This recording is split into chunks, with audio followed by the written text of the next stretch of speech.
안녕하세요. 크립토 노마드입니다. 비트코인의 흐름은 여전히 불안하고 각종 지표, 차트 분석들은 쏟아지는데 극단적으로 엇갈리는 전망들이 너무 많습니다.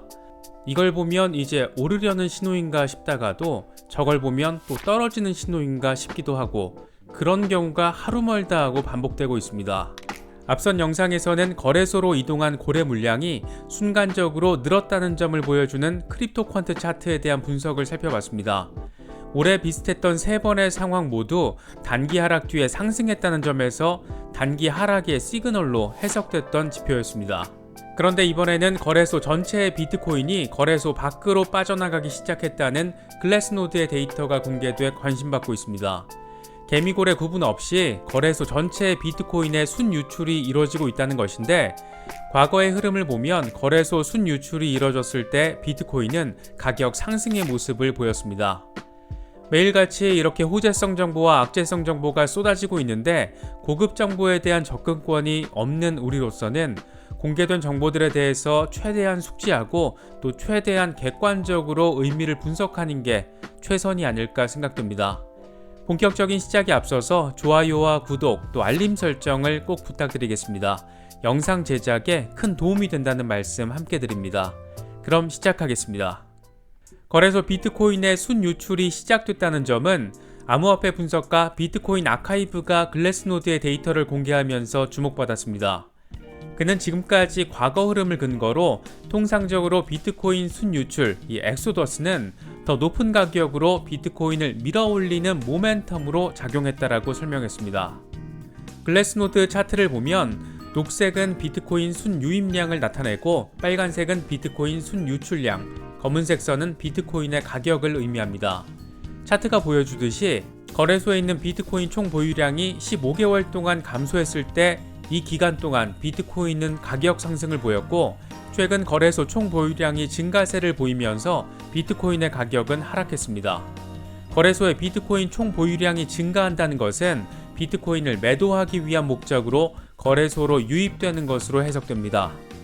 어쨌든 차트를 보면 7월 들어서 거래소 유출량이 증가했다는 것이 지금의 상황이고 과거 15개월 동안 순유출이 일어났을 때 비트코인 가격이 크게 올랐던 만큼 이런 공식이 다시 이번에도 적용된다면 비트코인 가격 상승의 모멘텀이 형성되기 직전 상태로 지금의 상태를 그런 직전 상태로도 해석할 여지는 충분히 존재하는 것 같습니다. 특히 최근에는 비트코인 해시레이트도 증가하고 있고 채굴자들이 채굴된 비트코인을 거래소로 보내는 것이 아니라 축적하고 있는 것으로 나타나면서 비트코인 아카이브의 분석이 좀 더 관심받고 있는 모습입니다. 특히 하루 전 크립토 퀀트의 거래소 거래 물량 지표를 통해서 단기적인 하락 가능성이 거론됐다는 점과 결이 다른 분석인 만큼 실제로 비트코인의 방향이 어떻게 나타날지 관심이 더 커지고 있는 모습입니다. 비슷하면서도 전혀 다른 방향성을 가진 데이터들인데 과연 어떤 방향성을 보여줄지 궁금하면서도 걱정이 되기도 하고 동시에 또 기대가 되는 것 같기도 합니다. 부디 비트코인 아카이브의 전망이 적중하기를 바라봅니다. 전 세계적으로 비트코인 규제 이슈가 불거지는 가운데 비트코인 채굴의 원조격이라고 할 수 있는 비트메인 창업자이자 비트코인 캐시의 창시자인 우지한이 장기적으로는 긍정적으로 본다는 입장을 밝혔습니다. 우지한은 CNBC와의 인터뷰에서 최근 당국의 암호화폐 규제는 장기적으로 볼 때 업계에 긍정적이다.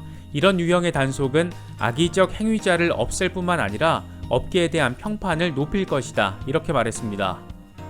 그러면서 그는 암호화폐 업계에서 가장 빠르게 성장하고 있는 부분은 금융이라면서 금융 관련 시장 규모가 약 1조 달러로 성장했고 미국 시민의 10% 이상이 암호화폐와 관련돼 있다라고 설명했습니다. 디파이의 성장세가 그렇게 빠르다는 겁니다. 또 규제 강도는 이전보다 훨씬 강해졌다면서 투자 심리에 큰 부담을 주며 암호화폐 가격을 압박한다라고 지적했습니다. 우지한의 인터뷰 속에서는 크게 두 가지 정도 의미를 꼽아볼 수 있는데 규제는 장기적으로 긍정적이다 이것 하나와 또 하나는 디파이 금융이 암호화폐 업계에서 가장 빠른 성장을 보이고 있는 부분이다 이건 것 같습니다.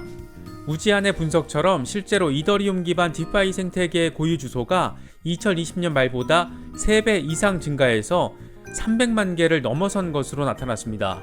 이 같은 내용은 크립토 브리핑이 듄 애널리틱스 자료를 보도하면서 알려졌습니다.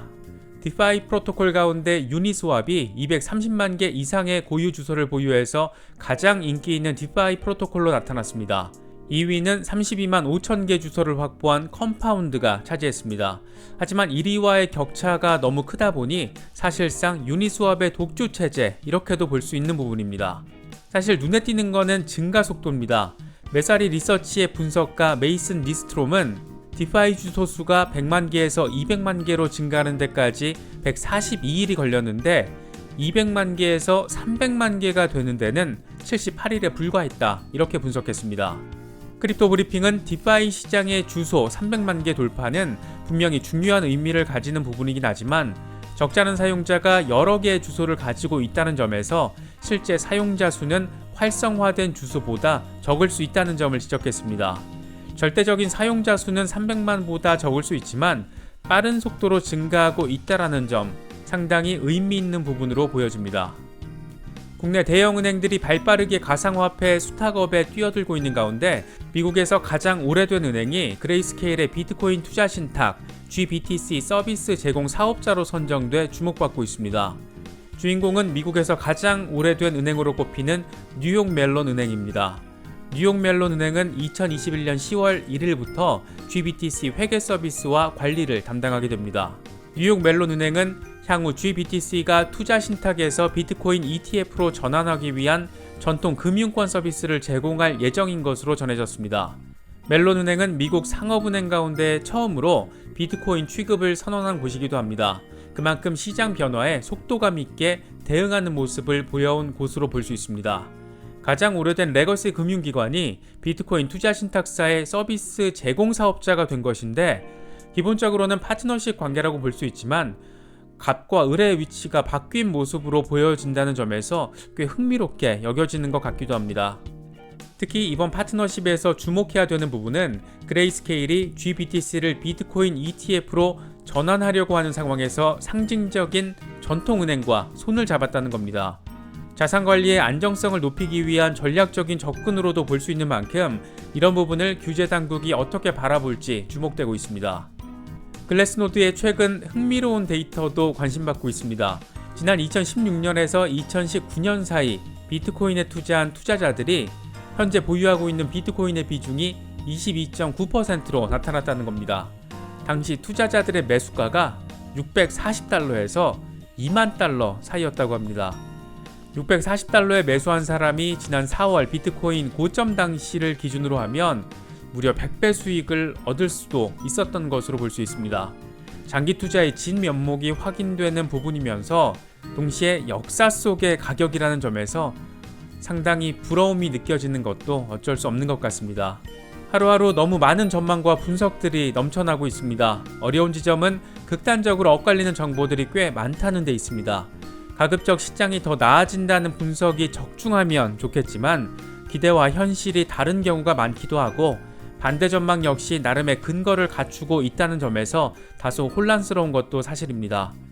여기에 아무도 예상 못한 외부 변수가 생기기라도 하면 기존의 분석이 무슨 의미가 있나 이런 생각이 들 때도 적지 않습니다. 그래도 악재성 정보 속에 여전히 호재성 정보가 살아있는 만큼 너무 기운 빠지시지 않으면 좋겠습니다. 비트코인 시장이 죽은 것처럼 말하는 경우도 있지만 지난해에 비해서 그래도 100% 넘게 올랐다는 점, 또 이런 투자 수익률을 보이는 시장은 없다는 점, 이런 것들 생각해 보시는 것도 괜찮을 것 같습니다. 이번에 준비한 영상은 여기까지입니다. 영상이 도움이 되셨다면 좋아요와 구독 또 알림 설정을 꼭 부탁드리겠습니다. 언제나 성투하시기를 기원하겠습니다. 시청해 주셔서 감사합니다. 지금까지 크립토 노마디였습니다.